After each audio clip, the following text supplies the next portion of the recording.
permaneciendo en su reino.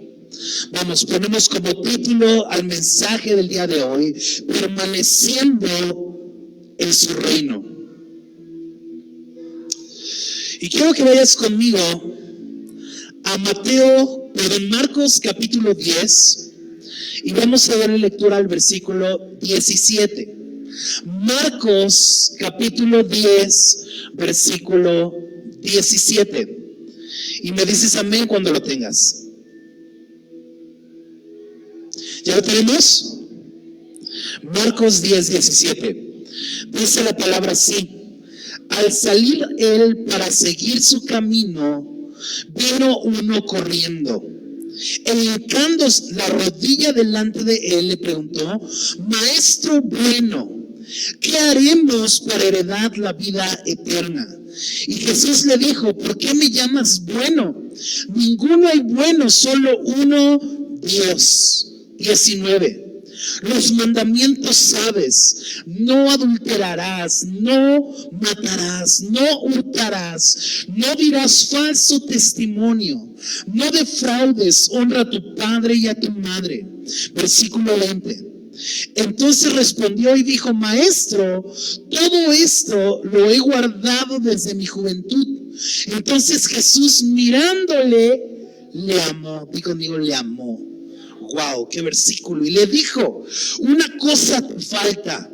Anda y vende todo lo que tienes y dáselo a los pobres, y tendrás tesoros en los cielos. Y después ven y sígueme, tomando tu cruz.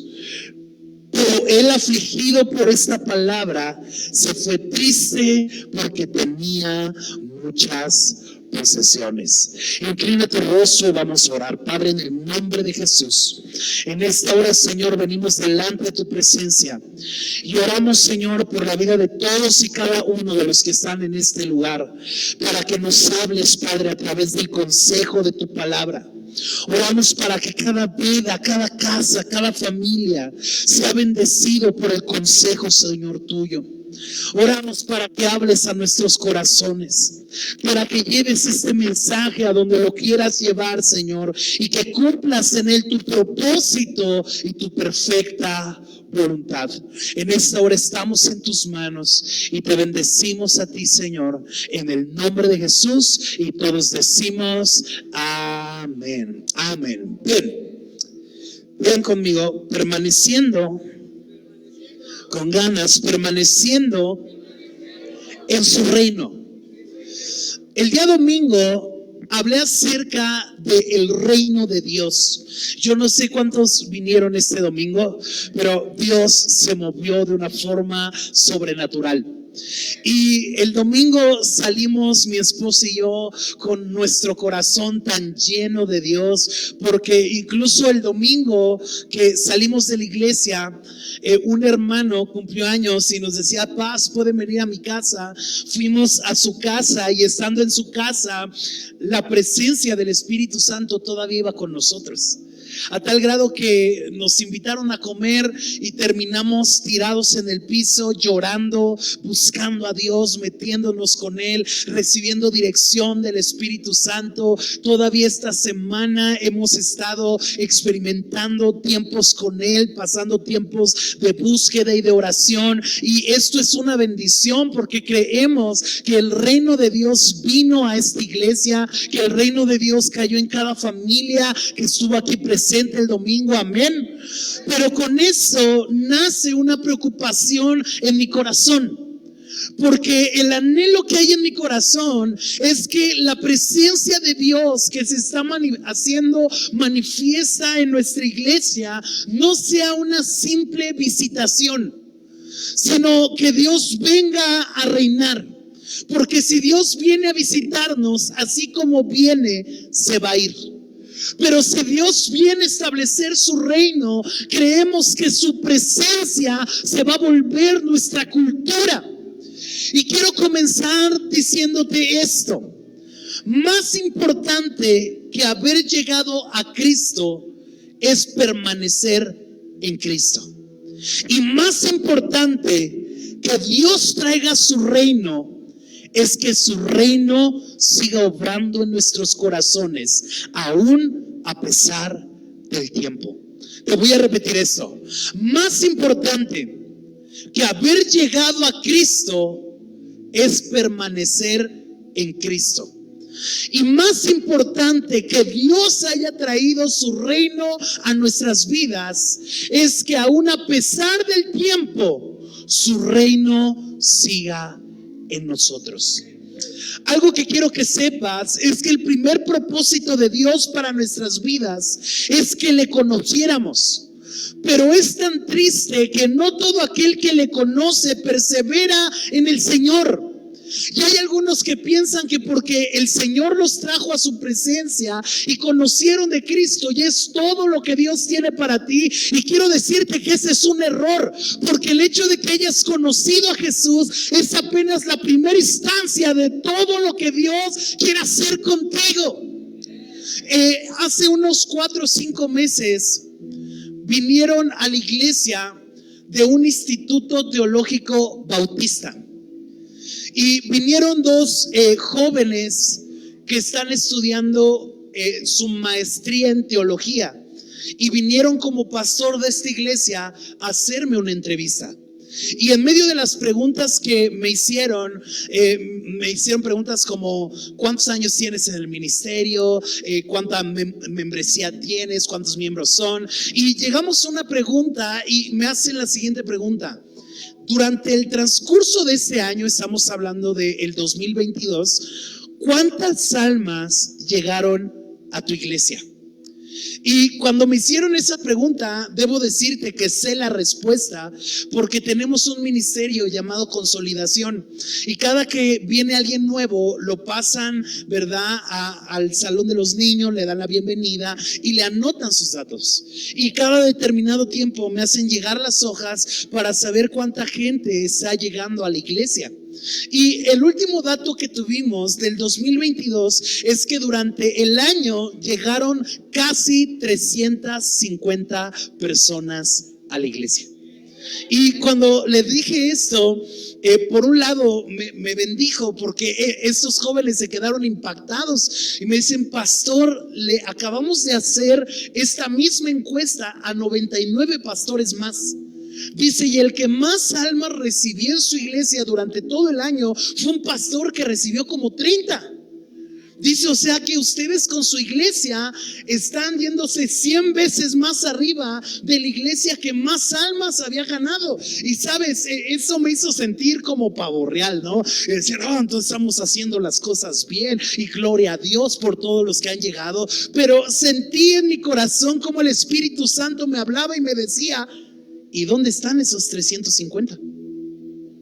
Porque si esos 350 que llegaron se hubieran quedado, nuestra iglesia no sería de 200 o 250, nuestra iglesia sería de 500 o 600 personas. ¿Qué es lo que nos demuestra esto? Que lo más importante no es haber conocido a Jesús, sino lo más importante es que aún a pesar del tiempo le sigas buscando, le sigas amando y le sigas sigas caminando en su presencia.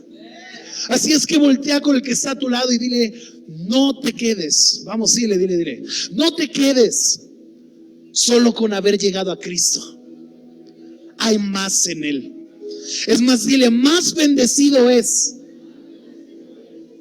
el que permanece que el que llega. ¿Cuántos quieren ser bendecidos? Diga conmigo: tengo que permanecer. Y sabes, esto lo podemos ver en 2 áreas.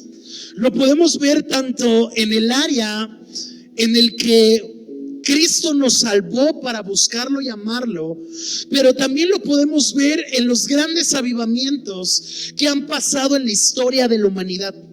Porque cuando te pones a estudiar los avivamientos, desde los primeros avivamientos y al final del mensaje te voy a hablar de alguno de estos, pero puedes ver avivamientos como el avivamiento de Gales, puedes ver el avivamiento de Azusa en Estados Unidos, puedes ver el avivamiento de Pensacola, puedes ver el avivamiento, ¿verdad?, que estuvo en Argentina hace algunos años, el avivamiento que hoy en día está en Brasil. Y vas a darte cuenta que cuando Dios viene viene a un país, ese país es conmovido.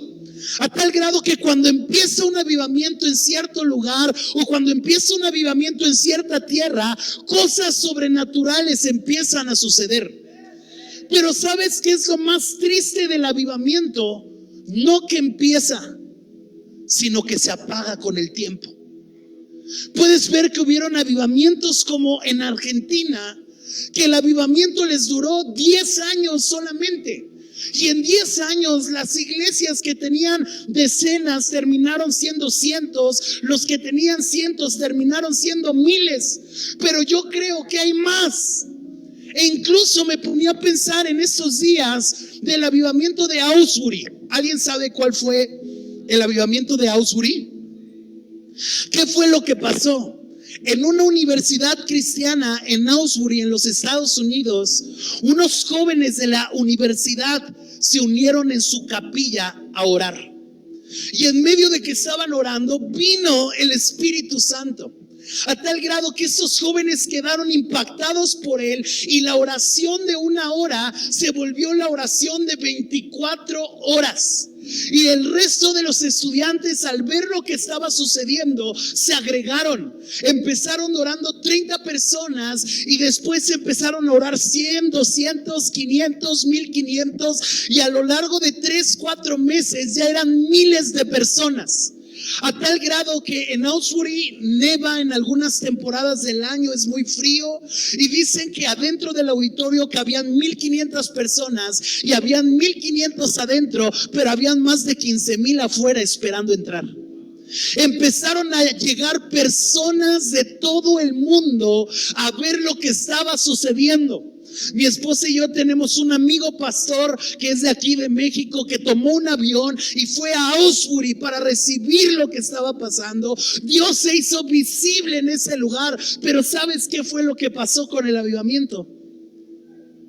Llegó el director de la universidad y dijo: bueno, gloria a Dios por todo lo que Dios hizo, denle un aplauso al Señor, tenemos que seguir estudiando. Se para la oración. ¿Y sabes qué pasó? Se paró. El día que avisaron que se había detenido el avivamiento de Augsburg, me vino un quebranto tan profundo a mi corazón, de decir: ¿cómo lo dejaron ir?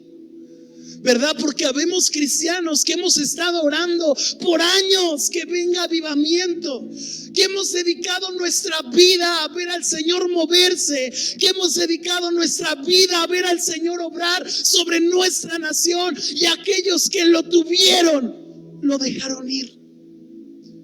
Y desde ahí comenzó una oración en mi corazón que se ha vuelto mi única oración en muchas noches, en muchas madrugadas. Y la oración que he levantado al Señor es: si tú nos das la oportunidad, no te vamos a dejar ir. Si tú nos das el honor de recibir tu presencia, no te vamos a soltar. Y sabes, esto se vuelve en una preocupación en mi corazón, porque anhelo que Dios venga, pero tengo miedo de que no lo sepamos valorar, y que a causa de no saberlo valorar, su presencia se vaya. Así es que en estos minutos que tengo, te voy a hablar de 3 principios que nos van a ayudar a retener la presencia de Dios. 3 principios que nos van a ayudar a abrazar la presencia de Dios, para que si Dios manda su Espíritu Santo en medio nuestro, su Espíritu Santo no se vaya. Amén. Así es que yo quiero preguntar: ¿cuántos anhelan que Él venga? No, eso no suena a alguien hambriento y sediento. ¿Cuántos anhelan que Dios venga? Pero yo quisiera preguntar algo más profundo: ¿cuántos anhelan que si Él viene, no se vaya? ¿Alguien lo anhela con todo su corazón? Si es así, quiero que leas conmigo una vez más Marcos capítulo 10, versículo 17. Y dice la palabra del Señor así: al salir Él para seguir su camino, vino uno corriendo E hincando la rodilla delante de él, le preguntó: Maestro bueno, ¿qué haremos para heredar la vida eterna? En otras palabras, un joven viene a Jesús y dice la Biblia, cuando lo estudias en las diversas capítulos que hablan acerca de esta historia, algunos de los autores de los evangelios añaden que era un joven rico. Di conmigo, un joven rico. Y el joven rico viene con Jesús y le dice: Jesús, ¿qué podemos hacer para heredar la vida eterna? En otras palabras, él estaba preguntando: ¿qué podemos hacer para estar contigo hasta el final? ¿Qué podemos hacer para permanecer contigo aunque pase el tiempo? Y vamos a ver lo que Jesús le responde. Versículo 18. Y Jesús le dijo: ¿por qué me llamas bueno? Ninguno hay bueno sino solo uno. Los mandamientos sabes: no adulterarás, no matarás, no hurtarás, no digas falso testimonio, no defraudes, honra a tu padre y a tu madre. Y él entonces respondió y le dijo: Maestro, todo esto he guardado desde mi juventud. Tres cosas que nos van a ayudar a estar conectados con él. Tres cosas que nos van a ayudar como iglesia a abrazar su presencia para que si él viene no se vaya. La primera cosa que necesitamos para abrazar su presencia hasta el final es, número uno, vivir una vida santa. Vivir una vida santa. Dice Hebreos capítulo 12, versículo 14. Y este tal vez es un pasaje que ya todos conocemos. Pero Hebreos 12, 14 dice lo siguiente: sigan la paz con todos y la santidad, sin la cual nadie verá al Señor. ¿Qué es lo que nos quiere decir esto? Que el pecado es la principal barrera que estorba para que Dios permanezca en medio nuestro. Ok, te lo voy a repetir. El pecado es la principal barrera para que Dios permanezca en medio nuestro. Cuando tú y yo estudiamos quién es Dios, te vas a encontrar que Dios es Dios Padre, Dios es Dios Hijo y Dios es Espíritu Santo. Pero la cualidad del Padre, del Hijo y del Espíritu Santo que forman su esencia es la santidad.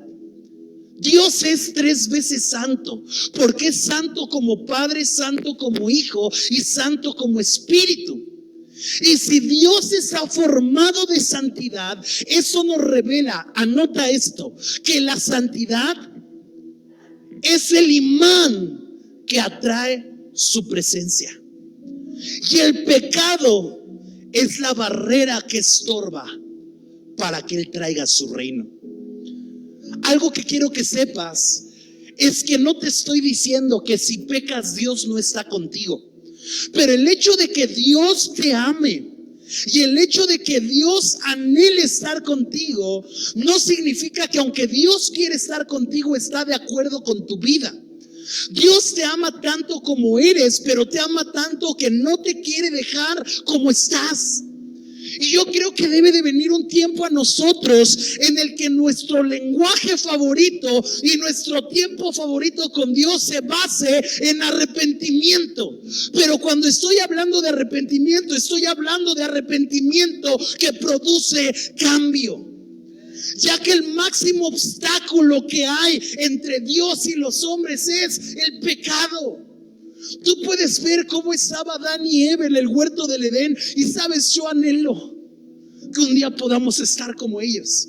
La Biblia dice que cuando Adán y Eva estaban en el huerto del Edén, se paseaban con Dios por el huerto. O sea, Adán caminaba en el huerto y Dios caminaba junto con él. Adán iba a ponerle nombre a los animales y Dios le aconsejaba y trabajaban juntos y estaban en una perfecta unidad. Pero cuando se unió, o más bien cuando se rompió la unidad entre Adán y Dios, cuando el pecado entró a ellos. Y el hecho de que Dios no ha podido establecer su reino en medio nuestro es que hemos tomado a la ligera la santidad. Y nos hemos excusado en, ay, es que Dios, si peco me perdona. Y si hago las cosas como quiero, cuando quiero, además que Dios es bueno y Dios es Padre, me va a perdonar. Y sabes, quiero decirte, Dios es bueno y Dios te ama. Y el amor de Dios te va a llevar a perdonarte una y otra vez. Pero el hecho de que Dios te perdone no significa que Dios esté bien contigo. El hecho de que Dios tenga que estar contigo porque Él lo prometió no significa que Él se sienta a gusto. Creo que alguien no entendió esto, se los voy a repetir. Dios está con nosotros porque esa es su promesa. Porque la Biblia dice que donde hay dos o más personas, Él tiene que estar.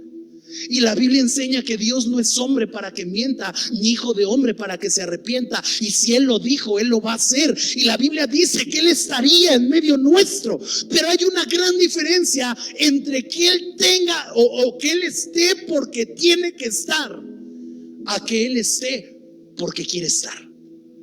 ¿Y sabes qué es lo que hace sentir a gusto a la presencia de Dios en nuestras vidas? ¿Sabes qué es lo que hace sentir a gusto a Dios en nuestras iglesias? Un movimiento de santidad. Porque la Biblia dice, y es más, no lo tengo, pero vamos a buscarlo.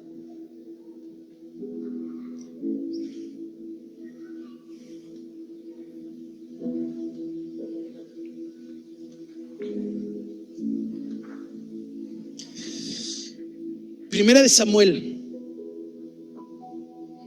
capítulo 15, versículo 22. ¿Ya lo tenemos? Primera de Samuel 15, 22. Y dice la palabra del Señor así. Y Samuel dijo: se complace el Señor tanto en los holocaustos y víctimas como en los que obedecen a la palabra de Él. Ciertamente el obedecer es mejor que los sacrificios y el prestar atención que la grosura de los carneros. ¿Sabes qué Dios está diciendo? Hay algo que me agrada. O sea, Dios está abriendo su corazón hacia su pueblo y Dios mismo está diciendo: hay algo que me hace sentir feliz, hay algo que disfruto. Y escucha lo que dice: me agradan los sacrificios, me agradan las ofrendas, pero más me agrada la obediencia. ¿Qué es lo que hace la diferencia entre un lugar donde Dios tiene que estar y un lugar donde Dios quiere estar? Que en el lugar donde está le ofrecen sacrificios, pero en el lugar donde le gusta estar hay gente que ha entendido que el sacrificio es uno mismo. ¿Sabes cuál es el sacrificio que Dios quiere de ti? Tu santidad. Porque sin santidad nadie verá al Señor. Tenemos que esforzarnos por la santidad, ya que el pecado es el mayor obstáculo para que tú y yo podamos ver a Dios. La Biblia nos habla de un sacerdote llamado Elí y de cómo por causa de su pecado y el pecado de sus hijos, Dios le dejó de hablar a toda una nación.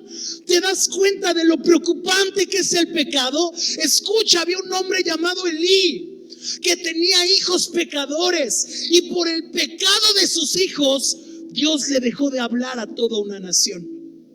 Qué peligroso es el pecado. Primera de Samuel, capítulo 2, versículo 12. Escucha qué es lo que la Biblia dice acerca de los hijos de Elí.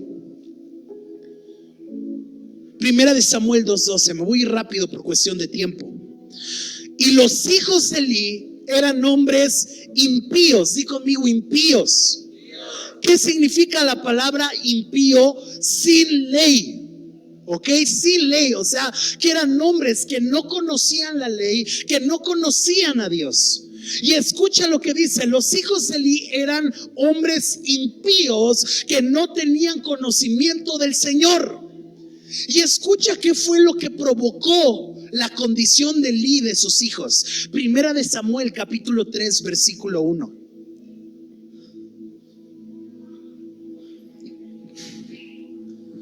Dice la palabra así: y el joven Samuel ministraba en la presencia de Elí, y la palabra del Señor escaseaba en aquellos días. Y escucha lo que dice: no había visión con frecuencia. ¿Te das cuenta lo que provocó el pecado de unos? Provocó que Dios callara su voz hacia todo el pueblo. Mientras Elí fue el sacerdote y sus hijos siguieron gobernando dentro del pueblo, ¿verdad? Ofreciendo los sacrificios, las ofrendas, Dios dejó de hablarle a toda una nación. Y Dios dejó de hablarle no porque no quisiera hablar con ellos, sino porque Dios no compagina con el pecado. Y yo no quiero ponerte un peso en tu corazón de decir: entonces yo nunca voy a ver a Dios porque siempre peco. Claro, pero existe una gran diferencia entre pecar porque tienes carne y pecar deliberadamente. Y hay cristianos que no les importa pecar. Hay cristianos que se han excusado en él: pues es que nunca soy perfecto, es que Dios me hizo carne, es que como soy carne, pues aunque quiera no puedo. Pero quiero decirte que esa no es una excusa delante del Señor. Tú y yo no podemos pecar deliberadamente. Tenemos que aprender a buscar la santidad, porque existe una gran diferencia entre no poder y no querer. Y hay algunos que no quieren dejar de pecar. No es que no puedan, es que no quieren. Y sabes, cuando te estoy hablando acerca de la santidad, no es que nosotros no pecamos por miedo al castigo de Dios, sino que nosotros no pecamos porque no queremos dejar de sentir su presencia. Nosotros no pecamos porque Dios nos vaya a mandar al infierno. Nosotros no pecamos porque Él es lo más importante que tenemos y lo amamos tanto que no queremos dejar de sentirlo. Ese es el motivo por el cual no pecamos. La diferencia entre miedo y temor. Anótalo. Miedo se define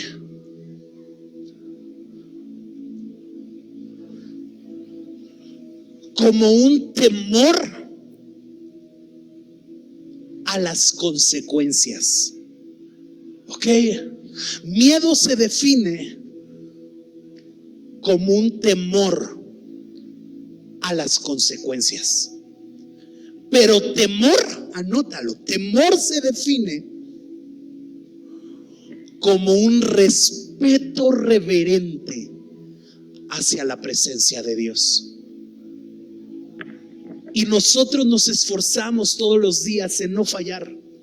Nosotros nos esforzamos todos los días en no pecar. Nosotros nos esforzamos todos los días en buscar la santidad, no por miedo, sino por temor. Porque si tú me preguntaras el día de hoy: pastor, ¿por qué no engañas a tu esposa? ¿Por qué no le eres infiel a tu esposa? Yo podría responderte de dos maneras. Y podría decirte: no le engaño porque qué miedo que me cache. Y si me cache y me demanda bienes mancomunados, me va a quitar la mitad de lo que tengo. No, y aparte si me cachara, no, es bien violenta y capaz me saca ahí un machete y me corta la cabeza. Miedo. Pero si tú me preguntas: ¿por qué no engañas a tu esposa?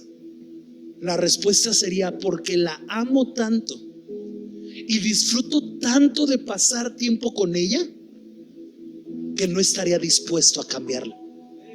¿Te das diferencia o si entiendes la diferencia entre el miedo y el temor? ¿Verdad? Porque hay gente que cuando te dicen: a ver, échate una copa, y tú: no, ya no tomo. Y siempre la pregunta es: ¿qué en tu religión te lo prohíben? ¿Qué tienes miedo que Dios te castigue? No, yo no tengo miedo que Dios me castigue, pero lo amo tanto y disfruto tanto de su presencia que prefiero hacer las cosas bien para que Él esté conmigo, a hacer las cosas mal y que como resultado Él se aleje de mí. ¿Sabes cuál es el problema?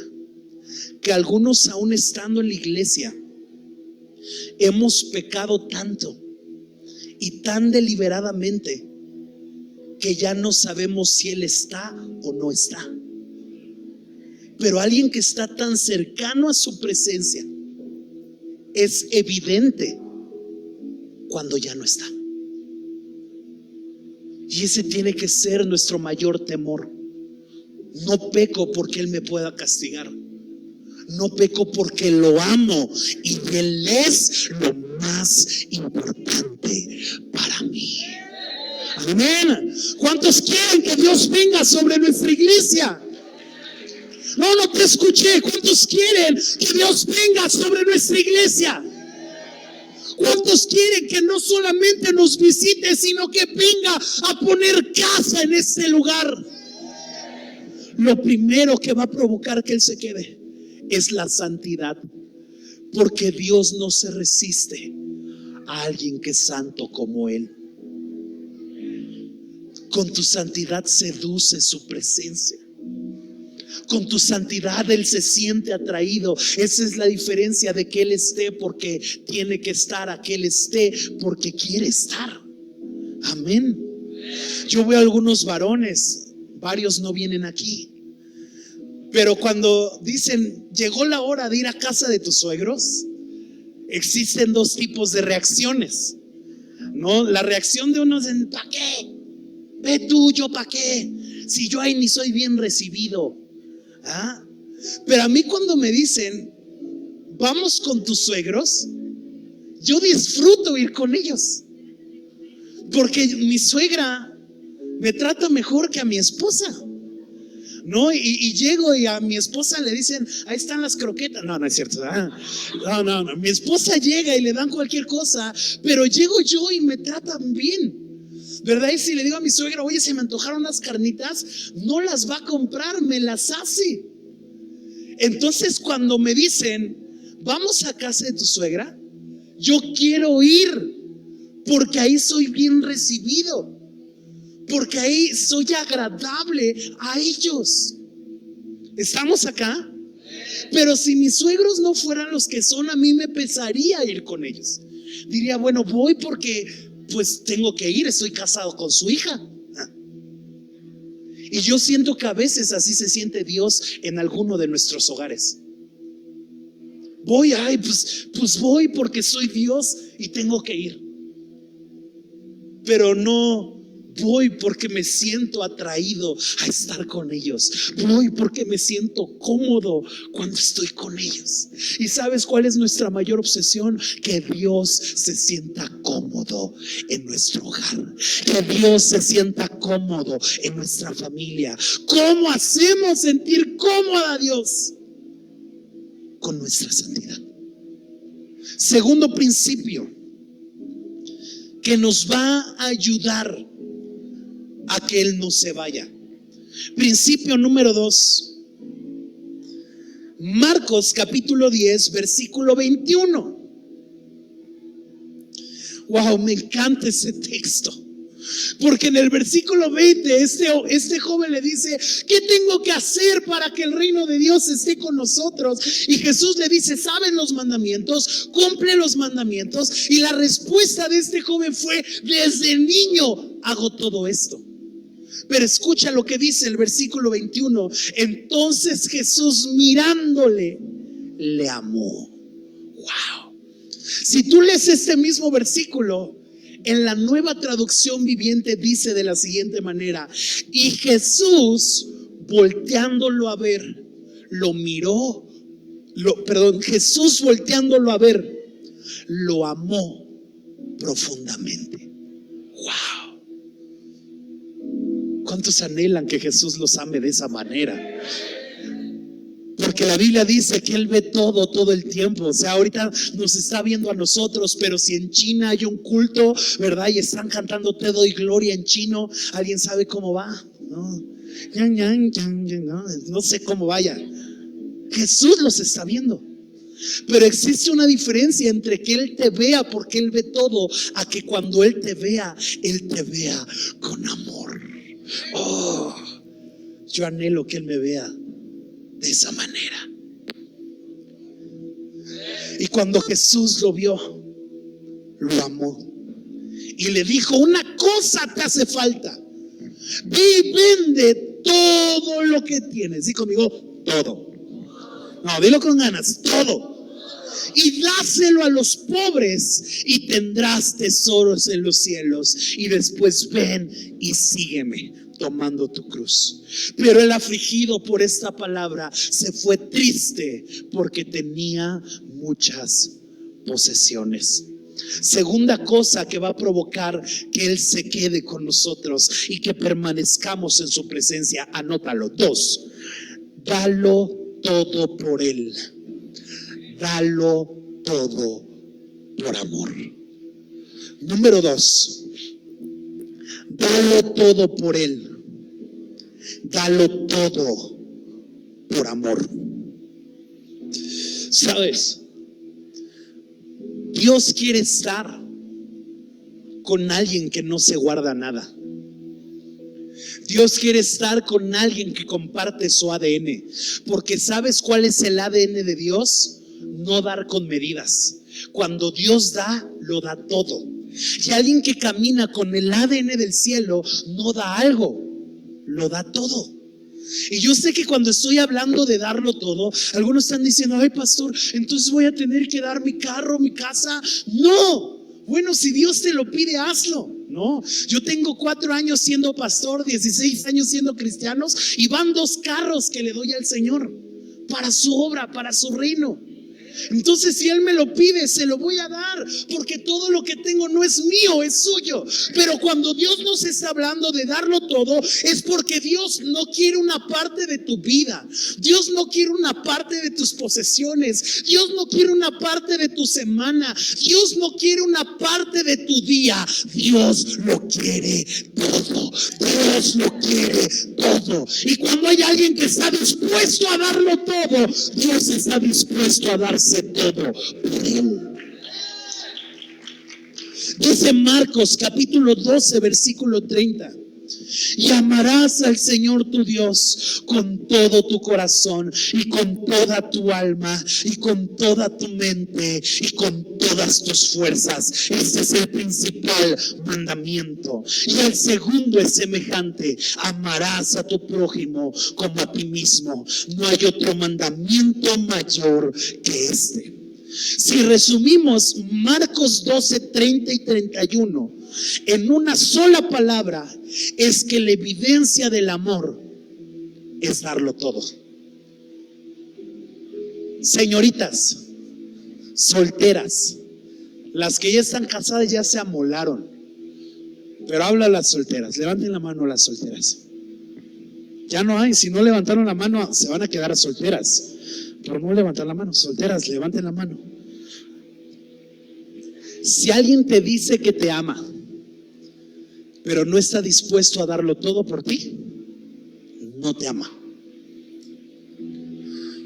Porque cuando alguien te ama, lo da todo, no parte. Y aquí Jesús está enseñando que la evidencia del amor es dar todo tu corazón, dar toda tu alma, dar toda tu mente y dar todas tus fuerzas. La pregunta es: ¿cómo le doy todo? Cuando se trata del corazón, anótalo. Amar a Dios con todo tu corazón implica un amor espiritual. Porque cuando la Biblia te habla del corazón, te está hablando del espíritu. Di conmigo: espíritu. No, dilo con ganas: espíritu. Y cuando Jesús dijo: amarás al Señor tu Dios con todo tu corazón, te está hablando de un amor espiritual. Es un amor espiritual, un esfuerzo por edificar tu espíritu, pasando tiempo con Él. Y te lo voy a poner de esta manera, porque apenas escuché esto y golpeó mi corazón. Pero un hombre de Dios, ¿cómo se llama el de Betel? Bill Johnson, dijo esto: ¿Cuándo fue la última vez que abriste la Biblia para conocer más a Dios y no porque tenías que predicar? Y sabes, me golpeó, porque a veces yo como pastor he caído en ese error. Le tengo que abrir la Biblia porque, si no saben, yo predico 4 veces a la semana. O sea, predico los martes en Villa Victoria, predico los jueves aquí en la iglesia, predico los viernes en Varones, los sábados de vez en cuando en algunas actividades, los domingos en la iglesia. Así es que si alguien dice, ay, es que esa ya se la había escuchado al pastor, órale, predica 5 veces a la semana durante un año y me dices a ver que Dios te habla. Es difícil, pero el hecho de que tengo que predicar tan constantemente me hizo caer en el error de abrir la Biblia para saber que voy a predicar, en vez de abrir la Biblia porque quiero pasar tiempo con Él, porque quiero conocerlo a Él. Y cuando Jesús nos está hablando de amar a Dios con todo nuestro corazón, te está hablando de que te tienes que esforzar por pasar tiempo en edificar tu espíritu. Y yo sé que algunos van a decir, es que yo edifico mi espíritu porque vengo a los cultos el domingo y vengo a los jueves a la reunión. No. Venir a la iglesia es cumplir con la iglesia. Cumplir con Dios es pasar tiempo con Él. ¿Y sabes dónde pasas tiempo con Él? En la intimidad, donde nadie te va a escuchar cantar, donde nadie te va a escuchar tocar, pero Él está contigo. ¿Cuántos anhelan crecer en ese amor por Él? ¿Sabes? Desde que yo escuché esto, ese es mi anhelo. Dejé de leer la Biblia para ver qué te voy a predicar. Y empecé a leer la Biblia para ver qué Él me quiere hablar. Y si Dios te ha bendecido con estos últimos mensajes que he dado, no es porque te estoy predicando tu necesidad, sino es porque encontré su necesidad y se la estoy hablando a la iglesia. Tenemos que pasar tiempo con Él. Si yo preguntara, ¿en esta semana abriste la Biblia? Y te preguntara y fuera sincero, algunos saben que no la abrieron en esta semana. Entonces no estás amando a Dios con todo. Si te preguntara, este día tuvo 24 horas, ¿cuántas pasaste en oración? ¿Qué responderías? Entonces no lo estamos amando con todo. Número 1, tenemos que amarlo con todo nuestro corazón, que implica un amor espiritual, un esfuerzo por edificar tu espíritu pasando tiempo con Él. Número 2, amar a Dios con toda tu alma. Amar a Dios con toda tu alma. ¿Qué significa amar a Dios con toda tu alma? Alma se traduce como decisiones. Di conmigo, decisiones. No, dilo con ganas, decisiones. Porque cuando tú estudias el contexto escritural de la palabra alma, alma se traduce como razón. ¿Y qué es la razón? Lo que te lleva a escoger entre lo bueno y lo malo. Y cuando Jesús dijo, tienes que aprender a amar a Dios con toda tu mente, con todo tu corazón, con toda tu alma, con todas tus fuerzas. Cuando está hablando de alma, es que aprendas a honrar a Dios y a demostrarle cuánto lo amas en las decisiones que tú tomas. Y yo quisiera preguntarte, ¿tus decisiones demuestran tu amor por Dios? Es más, te lo voy a poner así: ¿tomas en cuenta a Dios para tomar decisiones? Porque hay gente que piensa en Él y en todos, menos en Dios, para tomar una decisión. Y cuando hablo de decisiones, hablo de todas las decisiones. No, creo que no me escucharon acá, dije todas las decisiones. ¿Cuáles son las decisiones que a Dios le importan? Anótalas. Decisión número 1. O sea, te puedo dar 1000 ejemplos, pero te voy a dar al menos 3 prácticos. 1, ¿qué voy a estudiar? Tú no tienes que tomar decisiones de qué vas a estudiar de acuerdo a lo que eres bueno. Tú tienes que tomar decisiones de lo que vas a estudiar de acuerdo a lo que Dios quiere hacer contigo. Porque hay algunos que dicen, ¿qué vas a estudiar? Ay, no, pues es que a mí me encanta cocinar. ¿Y qué Dios quiere para ti? ¿Dios quiere que cocines para Él? ¿O qué quieres que Dios haga contigo? ¿Me estoy explicando? ¿Sí o no? Número 2, ¿en qué voy a trabajar? Porque hay algunos que toman decisiones con respecto a su trabajo sin importarle qué piensa Dios. Y llegan y te dicen, pastor, Dios me dio un trabajo. Así como es. Voy a trabajar de lunes a domingo, de 7 de la mañana a 6 de la tarde. Dios bendito, gracias por el trabajo. Eso no te lo dio Dios. Eso te lo dio el diablo. Porque no vas a pasar tiempo con Dios estando ahí. Porque ¿qué va a pasar con tu comunión? Porque ¿qué va a pasar con tu congregación? Y hay algunos que dicen, no, pues es que necesito trabajar. Sí, yo también. Pero ¿qué piensa Dios de eso? ¿Crees que Dios esté de acuerdo?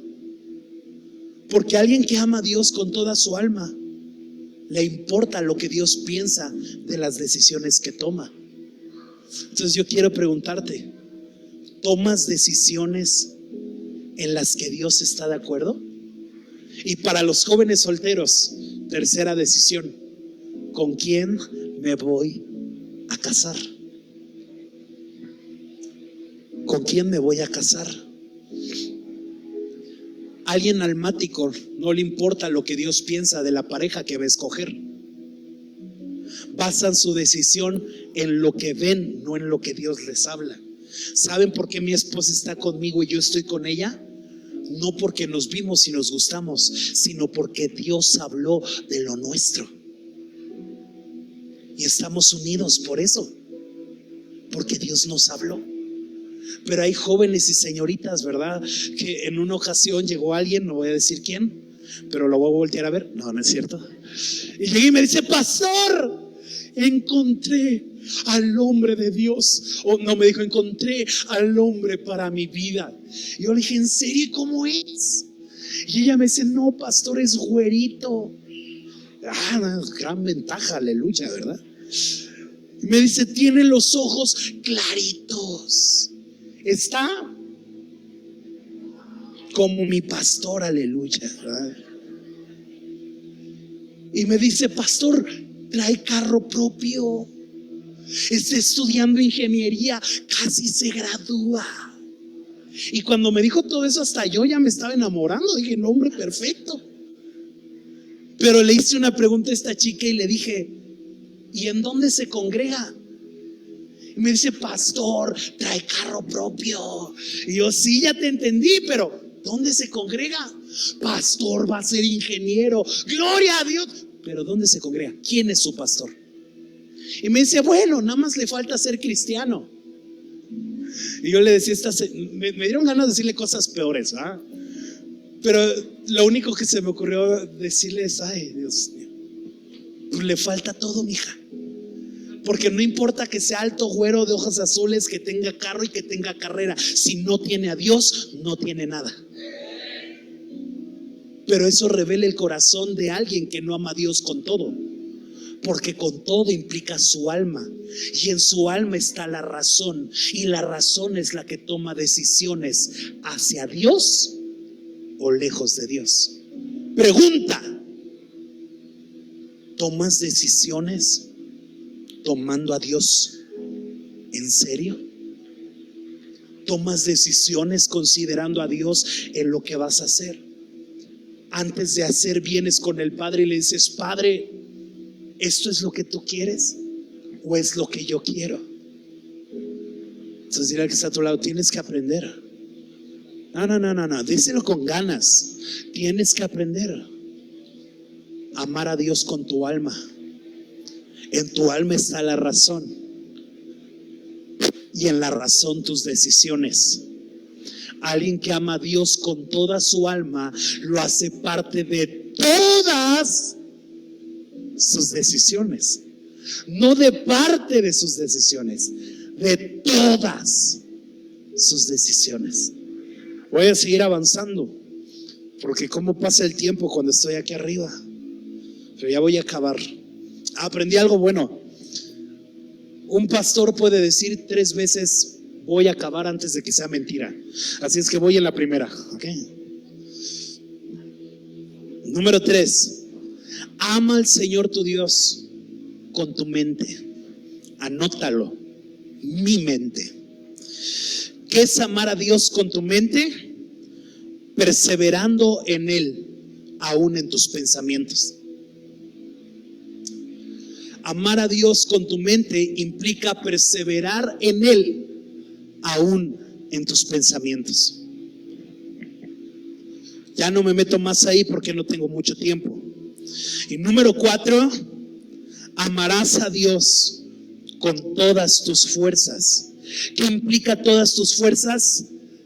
Trabajar por Él es una muestra de nuestro amor. Anótalo.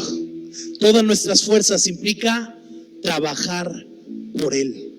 Trabajar por Él. Y termino con esto. Si me pueden ayudar a los muchachos de la alabanza, por favor. Número 3, tercer punto.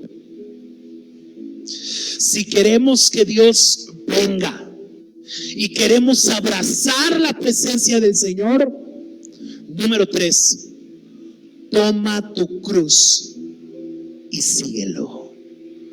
Toma tu cruz y síguelo. Tomar la cruz y seguirlo fue una de las instrucciones que Jesús dejó a sus discípulos. Te los voy a leer rápido. Mateo 16:24. Entonces Jesús dijo a sus discípulos: si alguno quiere venir en pos de mí, niéguese a sí mismo, tome su cruz y sígame. Lucas capítulo 9 versículo 23. Y decía a todos: si alguno quiere venir en pos de mí, niéguese a sí mismo, tome su cruz cada día y sígame. Mateo 16:24, Lucas 9:23. Una de las palabras que Jesús más habló fue: toma tu cruz cada día. Di conmigo: toma tu cruz. No, dilo con ganas: toma tu cruz. ¿Cuántos habían leído esto acerca de toma tu cruz y cielo? Ahora, ¿cuántos entienden esto? Porque quiero decirte que algunos han malentendido esto. Porque algunos piensan que tomar su cruz es llevar una carga toda su vida. Por ejemplo, hay gente que dice: mi cruz es mi matrimonio. Me la paso llorando todos los días, pero esa es la cruz que el Señor me dio. Estás mal. Algunos dicen: mi cruz es mi hijo, que es bien rebelde. Vieras las que me ha hecho pasar, pero esa es mi cruz. Algunos dicen: mi enfermedad es mi cruz. ¿Verdad? Casi se avientan la de Pablo: 3 veces he orado y no me la ha quitado. Es mi cruz, siempre voy a cargar con ella. Algunos dicen: mi situación económica es mi cruz, pero no importa, yo amo a Dios. No, esa no es tu cruz. Esa es una carga. ¿Qué es tomar la cruz? Tomar la cruz es estar dispuesto a morir por causa de Jesús y su obra. Pero voy a repetir: tomar la cruz es estar dispuesto a morir por causa de Jesús y de su obra. La pregunta aquí es: ¿a qué tenemos que morir cuando tomamos nuestra cruz? Tenemos que morir a nosotros mismos. Creo que no entendiste acá. Tomar la cruz y seguirlo es decirle a Jesús: esto es lo que yo quiero, esto es lo que yo anhelo, esto es lo que me gustaría a mí hacer, pero ya no voy a hacer lo que yo quiero. Voy a hacer lo que tú quieres y lo que tú me has llamado a hacer. Eso es tomar la cruz. Tomar la cruz es volverte un esclavo por amor a Él. Entender que ya no vives para lo que tú quieres, sino que vives para lo que Él quiere hacer. Segunda de Timoteo capítulo 1 versículo 8. Dice la palabra así. Está hablando el apóstol Pablo y dice: por lo tanto, no me avergüenzo de dar testimonio de nuestro Señor, ni tampoco de mí, preso suyo. Al contrario, partícipe de las aflicciones por el evangelio, según el poder de Cristo. ¿Sabes cómo el apóstol Pablo se describía a sí mismo? Preso suyo. ¿Sabes qué significa la palabra preso? Preso significa esclavo. Ahora cambia la palabra preso por esclavo y escucha cómo dice el versículo 8. Por tanto, no te avergüences de dar testimonio de nuestro Señor, ni tampoco de mí, esclavo suyo. Alguien que toma su cruz es alguien que está dispuesto a volverse esclavo de alguien más. En este caso, tomar la cruz es volvernos esclavos de Jesús. ¿Y sabes por qué esclavo? Porque un esclavo ya no hace lo que quiere, hace lo que su Señor le dice que haga. Un esclavo ya no va a donde quiere ir, un esclavo va a donde su Señor quiere que vaya. Un esclavo ya no habla lo que quiere hablar. Un esclavo cedió sus derechos a alguien más. Y el apóstol Pablo decía: yo soy esclavo de Jesús. En otras palabras estaba diciendo: yo ya no voy a hablar lo que quiera hablar, ya no voy a ir a donde quiera ir. Ahora voy a hablar y voy a hacer y voy a ir a donde tú, Jesús, me quieras llevar. Amén. ¿Sabes que la Biblia habla un término que lleva por nombre esclavos por amor? Ve conmigo, esclavos por amor. Ve conmigo a 1 de Corintios capítulo 7 versículo 20.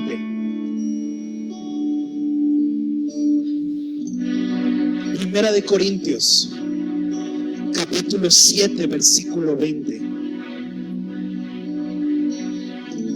Y escucha lo que dice, pon atención, porque cuando leí este versículo, Dios me golpeó. Dice: cada uno en el estado que fue llamado, en él se quede. Está diciendo el apóstol Pablo: si Dios te encontró en ese estado, quédate en ese estado. La pregunta es: ¿qué estado? Versículo 21. ¿Fuiste llamado siendo esclavo? No te dé cuidado. Pero también, si puedes hacerte libre, procúralo más. Porque el que en el Señor fue llamado siendo esclavo, libertado es del Señor. Asimismo, el que fue llamado siendo libre, esclavo es de Cristo. Oh, no. ¿Sabes qué es lo que está diciendo el apóstol Pablo? Escucha. Si fuiste llamado siendo esclavo, yo te recomiendo, quédate como esclavo. Y yo sé que esto a nuestros tiempos es difícil de entender, porque en nuestros tiempos ya no hay esclavos. Pero te voy a explicar esto. Tú y yo éramos esclavos. Di conmigo, esclavos. No, dilo con ganas, esclavos. ¿Sabes de qué fuimos esclavos? De nuestros pecados. Dice la Biblia, delitos y pecados. Jesús nos encontró siendo esclavos. Y el apóstol Pablo te dice: si Dios te encontró siendo esclavo, yo te motivo, sigue siendo esclavo. La pregunta es: si fui esclavo del pecado, pero siendo esclavo Jesús me compró, ¿ahora qué tengo que hacer? No te escuché. No, si yo era esclavo del pecado y Jesús me compró, ahora tengo que ser esclavo por amor. ¿Sabes qué es un esclavo por amor? Los esclavos en la antigüedad, en los tiempos de Jesús, cuando un señor compraba un esclavo, las leyes levíticas decían que él podía ser esclavo durante 7 años. Después de esos 7 años, cuando venía el año del jubileo, ¿qué era el año del jubileo? El año donde se perdonaban todas las deudas. El esclavo tenía que ser dejado en libertad. Pero cuando alguien era esclavo, para saber que era esclavo, le perforaban la oreja. Y en la oreja le ponían una especie de colguijo que a veces era de metal o era de pieles de animales, en donde venían las iniciales de quién era su dueño. Entonces, si Alex tenía un colguijo en la oreja y esas iniciales tenían el nombre, cuando Alex iba caminando por la calle, cuando alguien lo veía, le decía: a ver, tú eres esclavo. Lo sabía por sus ropas. Pero cuando llegaba, dice la Biblia que lo agarraba y le veía la oreja y decía: inicial tal y tal. Este es esclavo de fulanito. Entonces déjenlo pasar, porque ya tiene un señor. ¿Alguien está entendiendo esto? Pero cuando llegaba el año del jubileo, el señor tenía la obligación de dejar libre al esclavo. Entonces llegaba y le arrancaba el arete y lo dejaba en libertad. Pero habían esclavos que habían amado tanto a sus señores porque los habían tratado como alguien de su familia, porque los habían cuidado de los enemigos, porque habían cuidado de ellos y de sus familias, que cuando el Señor les quitaba el arete y los dejaba libres, ellos tomaban el arete y se lo volvían a poner y les decían al dueño: ya no soy esclavo por obligación, ahora soy esclavo por amor. Wow. Te voy a contar una historia para terminar. ¿Alguien la quiere escuchar? ¿Sí o no? Esta semana estudié a una tribu que se llama la tribu de los Moravo. ¿Alguien llegó a escuchar de la tribu de los Moravo aquí? Sí, como 2 personas nada más. Te voy a explicar quiénes eran los moravos. Los moravos era un grupo de cristianos que se encontraban en Europa en los 1500, en un país llamado Checoslovaquia. Y los moravos se consideraban los primeros cristianos evangélicos y los primeros protestantes de la Europa antigua, porque fue gente que amó la verdad, que abrazó la verdad. Pero escucha cómo comenzaron los moravos. Su iglesia, por más de 300 años, fue una iglesia de 300 miembros. Pero esos 300 se unieron a orar. Dicen que eran aproximadamente 22 familias. Y lo que era una oración de 2 horas se volvió una oración de 100 años. Escucha, oraron 100 años las 24 horas del día. ¿Sabes qué es eso? Avivamiento. Todo comienza con oración.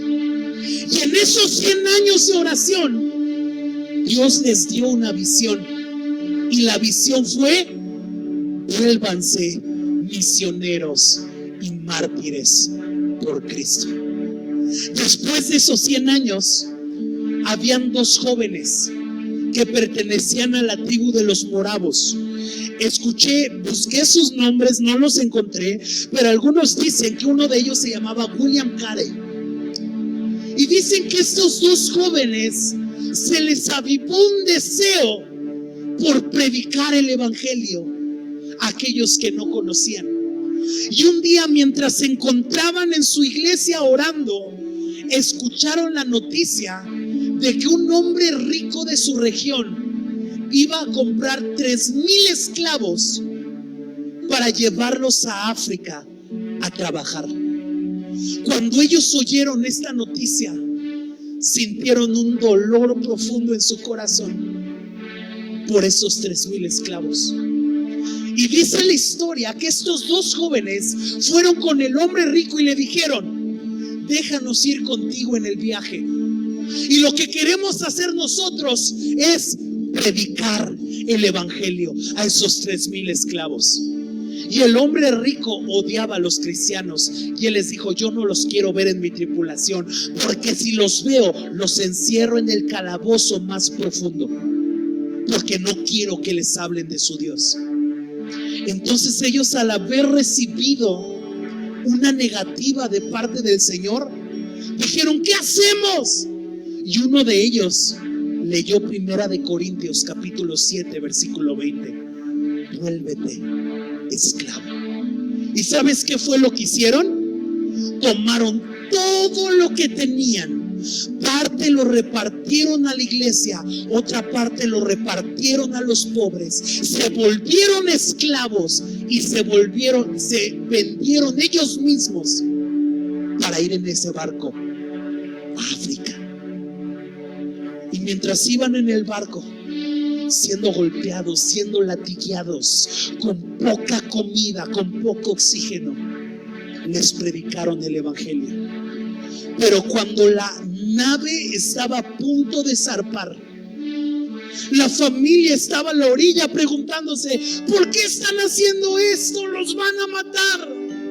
Y uno de ellos asomó su cabeza desde una de las ventanas del barco y le gritó a su familia estas palabras: esto lo hacemos para que el cordero que fue inmolado reciba la recompensa por su sacrificio. ¡Wow! ¡Qué palabras!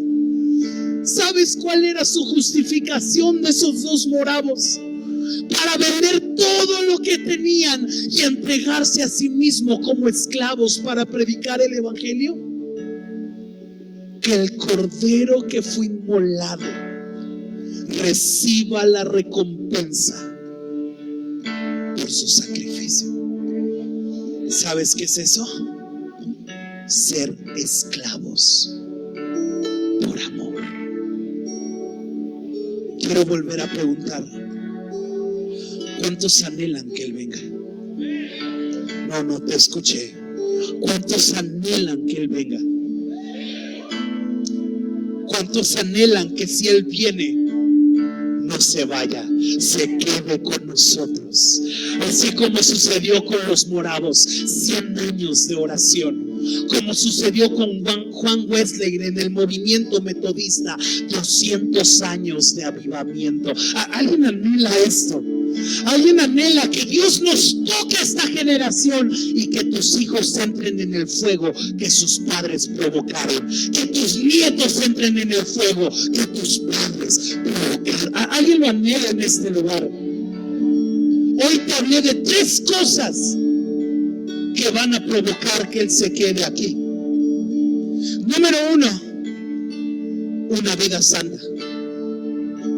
Número 2, darlo todo por amor. Y número 3, ¿qué dijimos? Tomar tu cruz y seguirlo. Volvernos esclavos que ya no hacen lo que quieren, sino que hacen lo que Dios les llamó a hacer.